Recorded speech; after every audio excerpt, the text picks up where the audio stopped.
Bom dia, meus amigos, meus irmãos aqui do nosso grupo Grãozinhos no Caminho, do nosso canal do YouTube. Sejam todos bem-vindos mais uma vez, mais uma sexta-feira que chegou, né, ao nosso pequeno estudo, nosso compromisso diário, a leitura do Evangelho segundo o Espiritismo, do Livro dos Espíritos, nossos grãozinhos no caminho.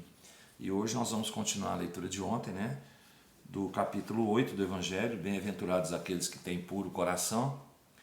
Escândalos, se vossa mão é um motivo de escândalo, cortai-a. É preciso que haja escândalo no mundo, disse Jesus, porque os homens, sendo imperfeitos sobre a terra, são inclinados a fazerem o mal, e as más árvores dão maus frutos. É preciso, pois, entender por essas palavras que o mal é uma consequência da imperfeição dos homens e que não haja para eles obrigação para praticá-lo.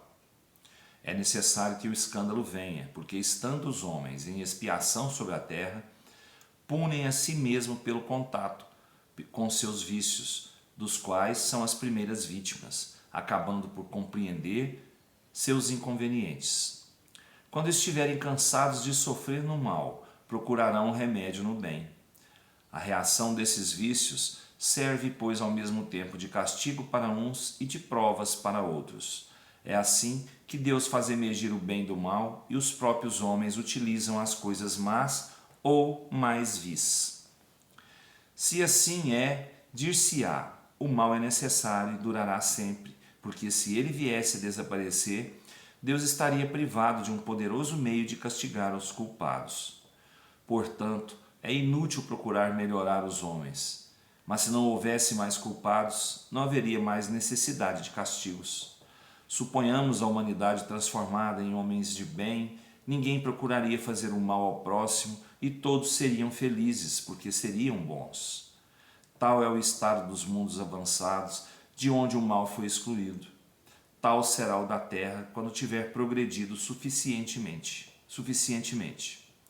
Mas, enquanto que certos mundos avançam, outros se formam, povoados de espíritos primitivos e que servem, por outro lado, de habitação, de exílio e de lugar expiatório para os espíritos imperfeitos, rebeldes, obstinados no mal e que são rejeitados nos mundos que se tornaram felizes. Mas ai daquele por quem o escândalo venha, quer dizer, o mal sendo sempre o mal, aquele que inconscientemente serviu de instrumento para a justiça divina, cujos maus instintos foram utilizados, não fez por isso menos mal e deve ser punido. É assim que, por exemplo, um filho ingrato é uma punição ou uma prova para o pai que o suporta, porque esse pai talvez tenha sido um mau filho que fez sofrer a seu pai e que sofre a pena de talião. Mas o filho disso não é mais desculpável e deverá ser castigado, a seu turno, em seus próprios filhos ou de uma outra maneira. Se vossa mão é uma causa de escândalo, cortai-a, figura enérgica que seria absurdo tomar ao pé da letra, e que significa simplesmente que é preciso destruir em si toda causa de escândalo, isto é, de mal, extirpar de seu coração todo sentimento impuro e toda fonte viciosa. Quer dizer ainda que valeria mais para um homem ter tido a mão cortada do que essa mão lhe ter servido de instrumento para uma ação má.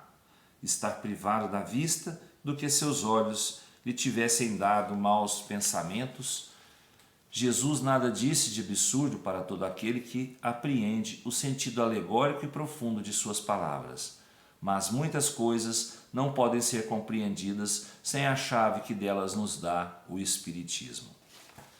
Bom, falando ainda, né, da leitura de ontem, na mesma leitura dos escândalos, a Terra ainda é um planeta onde impera o mal e cheia de escândalos, porque o homem é imperfeito, senão ele não estaria aqui, né? Não estaria aqui nesse planeta. Então nós temos que entender que todos que estão aqui ainda são imperfeitos, ainda geram maldade nos corações. Mas isso um dia vai passar, a Terra vai mudar, as pessoas, os espíritos que habitam a Terra vão mudar seu jeito de pensar, o seu jeito de agir. né, vão se transformar, né, em espíritos mais puros. E com isso, o mal vai ser extirpado da terra. Ele não vai ficar mais aqui na terra, não existe mais na terra, não existirá mais na terra. Mas enquanto isso, gente, nós temos que entender que todos estão propensos, né, a passar por situações geradas por si mesmos em que vão ser utilizados, né, para a prática do mal, para que o mal exerça sua influência sobre esses e os leve a praticar o mal. Então, vamos entender isso e vamos lutar contra isso, dentro de nós mesmos. Eu não posso mudar você, mas você pode mudar a si mesmo. Então, vamos pensar um pouquinho na situação em que nós nos encontramos, né? Vá pensar um pouquinho na situação em que você se encontra e veja dentro de você, né, a força que existe aí dentro para te ajudar a mudar, para te ajudar a melhorar moralmente e espiritualmente. A terra é cheia de vícios, é cheia de coisas que podem levar a pessoa a se desvirtuar, a se retirar do caminho do bem. Todos nós que viemos para essa terra, quando a gente vem com a intenção de melhorar. A gente faz uma programação espiritual, né? Uma programação reencarnatória, em que nós prometemos a nós mesmos e aos espíritos que estão ali trabalhando com a nossa reencarnação, que nós iremos melhorar. Mas, a hora que a gente chega aqui, que a gente começa a entender alguma coisa aqui na Terra, a gente escolhe um caminho diferente, né?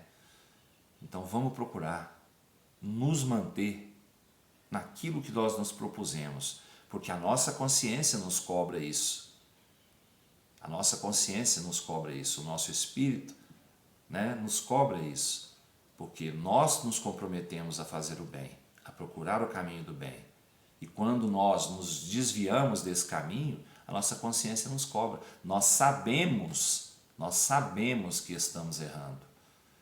Então nós temos a oportunidade, temos a obrigação de procurar o caminho certo. Então ainda tem tempo?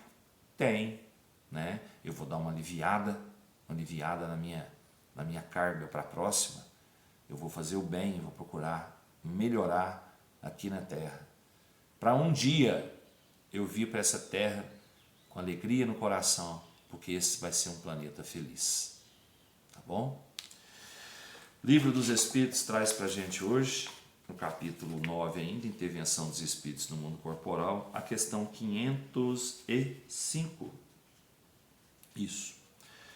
Os espíritos protetores que tomam nomes conhecidos são sempre realmente o das pessoas que usaram esses nomes? Não, mas de espíritos que lhes são simpáticos e que frequentemente vêm por sua ordem. Precisais de nomes, então eles tomam um que vos inspire confiança. Quando não podeis cumprir uma missão pessoalmente, enviai vós mesmos um outro que age em vosso nome. Então é assim, né? O espírito que toma a gente como protegido, ele vai usar um nome que vai nos agradar, que vai nos transmitir confiança. Eu, por exemplo, eu não sei o nome do meu espírito protetor, eu não dou o nome a ele, que eu acho isso desnecessário, né? Eu me dirijo a ele como meu anjo de guarda, meu espírito protetor. Então, não há necessidade de nomear um espírito. Não há essa necessidade, né? Basta a gente se ligar a ele energeticamente, ligar a ele pelo pensamento, né? E praticar as coisas boas, né? Para que ele se mantenha sempre ao nosso lado. E na hora dos apertos, dos momentos difíceis da nossa vida, a gente se lembre dele como nosso guardião, como nosso protetor. Tá certo? Vamos confiar sempre que tem um espírito ao nosso lado, designado por Deus para nos acompanhar durante a nossa vida terrena e até durante a nossa vida pós-terra. Tá bom? Fiquem com Deus, até amanhã, se Ele quiser, e eu tenho certeza que Ele quer. Beijo no coração, pessoal.